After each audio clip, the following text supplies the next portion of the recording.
Hey, what's up everyone? It's your main man here, Secondhand Hunter. This is gonna be heavy.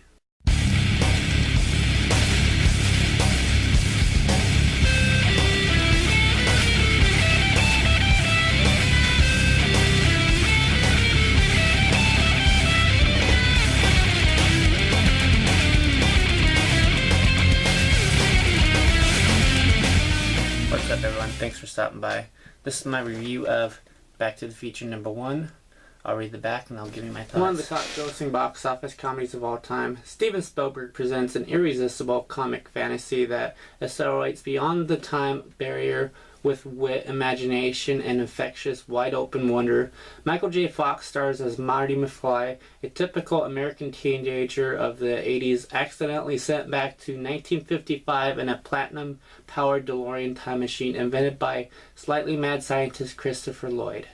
During his often hysterical, always amazing trip back in time, Marty must make certain his teenage parents to be Crispin Glover and Leah Thompson meet and fall in love, so he can go back to the future. Directed by Robert Zemeckis, this delightful comedy adventure will make everyone want to get back to the future over and over again. A movie for all ages, says the Today Show. A wonderful fantasy, a delightable comedy, blah blah something. New York Daily News. That was hard for me to spit out.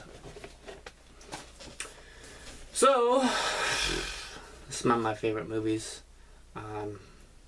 Back to the Future. We start off the movie with Doc's place. He's, for some reason, not there. We haven't found out why. He has all his equipment on, and they're like all making a mess and everything like that. And Marty McFly comes in there to play his guitar before school and everything like that, and turns off all his stuff and everything like that. And Doc ends up calling his own house, and his clocks go off, and he's like, "My experiment worked. Everything's 25 minutes off." Yeah. 45 minutes. My clocks are 25 minutes off. So then Marty has to run and get to school because it's late and everything like that. Doc tells Marty to meet him in the mall parking lot at 1:15 a.m. for his science experiment. He agrees. So, come 1:15 a.m., Marty goes to the mall parking lot, and Doc pulls out this DeLorean. And Marty's thinking, what the heck, you invented a DeLorean? That's already invented, you know?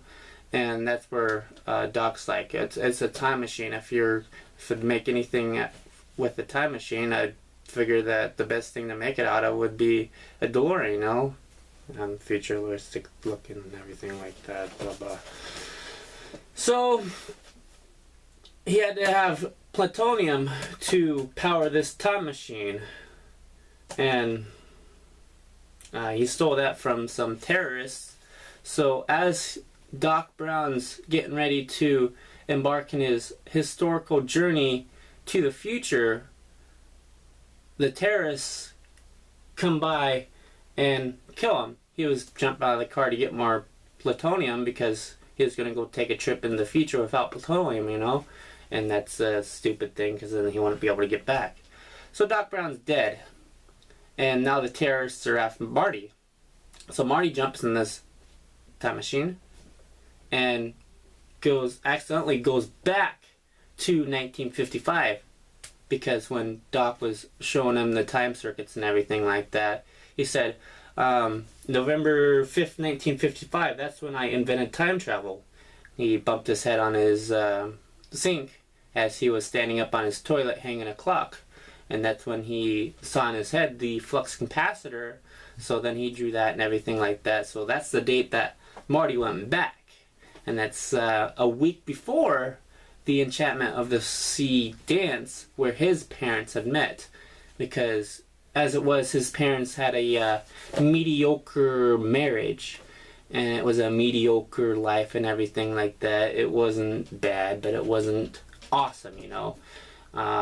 His parents could be a lot better. So basically what he does is he goes back in time and repairs his parents' marriage. But in the meantime, with his presence there, he alters time. So his parents met because his dad gets hit, or Marty's dad gets hit by Lorraine's dad's car, which turns out he was a peeping Tom. Kind of funny, yeah. So the instant where George McFly is peeping on Lorraine, he falls out of the tree and Marty pushes him out of the street and Marty gets hit. So that's what gets Lorraine to get the hots for her own son, you know. So now Marty has to attempt to get them together, you know, so he can be born to get back to his native time.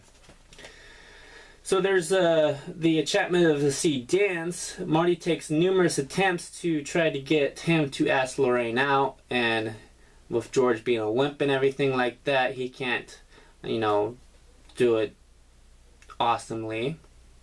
Marty gives George some lines to speak to Lorraine to awe her, and he screws that up. So one night he appears in George's room as Darth Vader from the planet Vulcan. He grabs a tape player Walkman and puts the headphones on his ears and then plays Van Halen. I am Darth Vader from the planet Vulcan. Which is funny because that's two entirely different movies. Star Wars and Star Trek. Vulcan, Star Trek, Darth Vader, Star Wars. Yeah. I think you already guys connected those dots, so yeah, I just did that for you guys. So after that, George is freaked out about that instance, so then he goes to Marty asking him for help. And that's when they put together this scheme. Okay, Marty's gonna go to the dance with Lorraine, but before they go in into the dance, Marty's gonna park and take advantage of Lorraine. And that's when George is going to come by and pull Marty out of the car and, hey you, get your damn hands off of her, type of thing, you know, and punch him. And then they're going to live happily ever after. But instead of that happening there, when it comes time for Marty to take advantage of Lorraine, he chickens out because this is mama, it's just weird and stuff like that. So Biff switches places with Marty, basically. Biff pulls Marty out of the car and says, beat it, butthead. And then Biff starts taking advantage of Lorraine. So that's where George, thinking that the same plan's still going on, goes and opens the door and says, hey you, get your damn hands off of her. But then it's Biff instead of Marty. So then he kind of chickens out a little bit. And Biff tells him to beat it.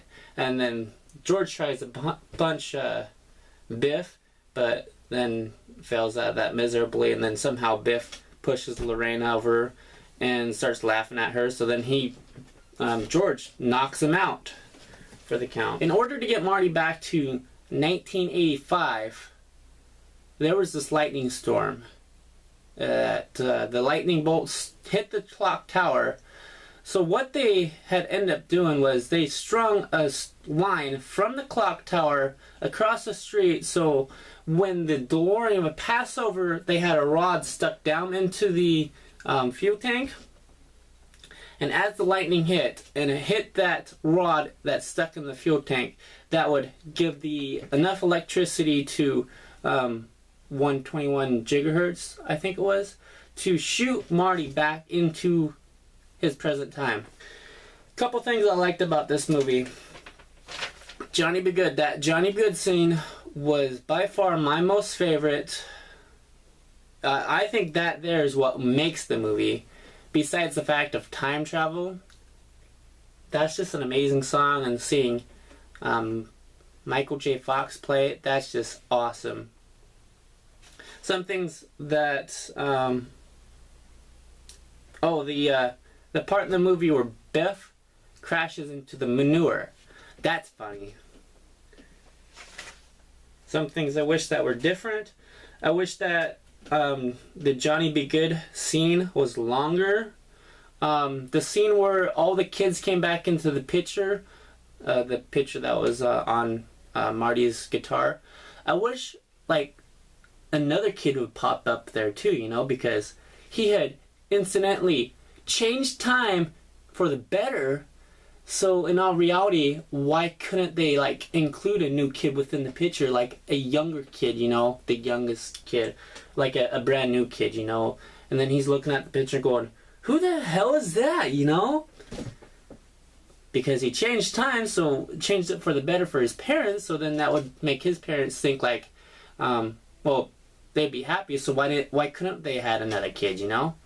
That's one thing I was thinking. When Marty's going back to the future and he types in 10 minutes, what I was thinking was, why 10 minutes? What's the significance of 10 minutes? Because in all reality, if you're going to try to change someone's mind, even after 30 years, I would have at least gave myself a half a day, maybe even a day. The time lapse between two Martys in the same time, I don't think would have been too bad, but in all reality, the 10 minutes didn't even matter anyways because Doc took his advice from the note and wore a bulletproof vest. A couple things I noticed in this movie. George McFly's book was called A Match Made in Space. Before Marty goes back to 1955, his mom didn't like Jennifer, and afterwards she did like Jennifer. I thought it was funny that Biff was now George McFly's slave, and then George was a famous author. That was, you know, kind of cool that Marty was able to speak to his dad, you know, if you can put your mind to it, you can accomplish anything type of speech, you know. So that was cool. Now let's get down to the nitty gritty. Swearing, it's very minor. A couple damns, like one shit. Drug use or reference. Lorraine was drinking and then smoking tobacco, and then the band that Marty played with to play Johnny Be Good, there was a scene where they were smoking marijuana. They called it reefer. Violence. Biff bowling George McFly. Mr. Strickland got in Marty's face, which that's intimidation there. One of the band members, the lead singer of the band, cuts his hand, or I think it was the lead singer. Yeah, the lead singer of the band cuts his hand as he's trying to get Marty out of his trunk. George hits Biff, and then the terrorists shoot and kill Doc Brown. Nudity. Marty McFly in his underwear, and Biff tries to take advantage of Lorraine, but nothing's shown. I suggest minor supervision for children if it holds their attention. Other than that, it's a fantastic movie for the family, and it should suit your family movie night enjoyment. I give this a 3 out of 5, mainly because of those couple points where I went over that I feel would have made the movie better. But other than that, I really enjoy this movie. Tell me what you think. Tell me what you think would make the movie better, or vice versa. Thank you for checking out my channel. Thank you for checking out this review. I couldn't do this without you guys, so thank you so much. And remember, keep it heavy and keep the God. I'll catch you guys later.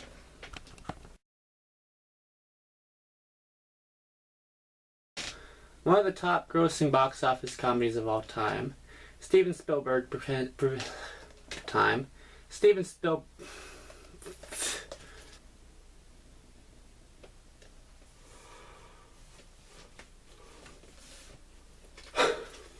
One of the top grossing time. Steven Spielberg beats Steven Spielberg. Spielberg. Spielberg. Spielberg. Spielberg. Spielberg. Steven Spielberg presents an irresistible comic fantasy that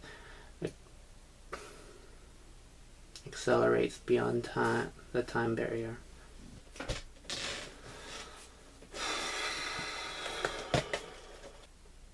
Alright, we got a review on Back to the Future #1. Steven Spielberg presents.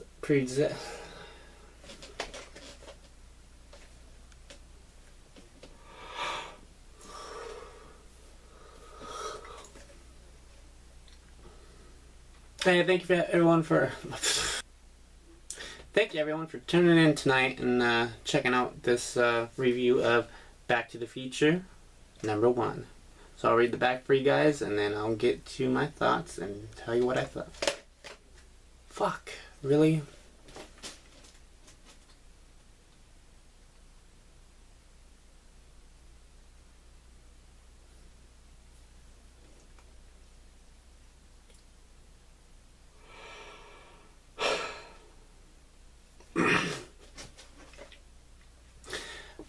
Thank you guys for tuning in. This is my review on Back to the Future #1. Let's get to the back and then I'll tell you what I thought. One of the top grossing box office comedies of all time, Steven Spielberg presents a Fuck. Stop yawning! Hey, thank you everyone for tuning in tonight. Of course, it's not nighttime when you're checking this out. It's nighttime for me. Time. Steven Spielberg Am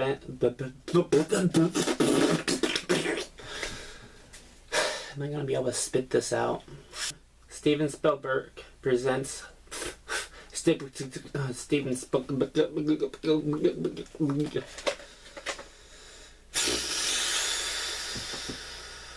Everyone, thank you for tuning in, checking out this review. It's my review. I'm going to read the back and then I'll give you my thoughts. One of the top grossing box office comedy. Hey guys, thank you for stopping by on my channel. I don't want to do that. Hey everyone, thank you for stopping by and checking out this review. I'm going to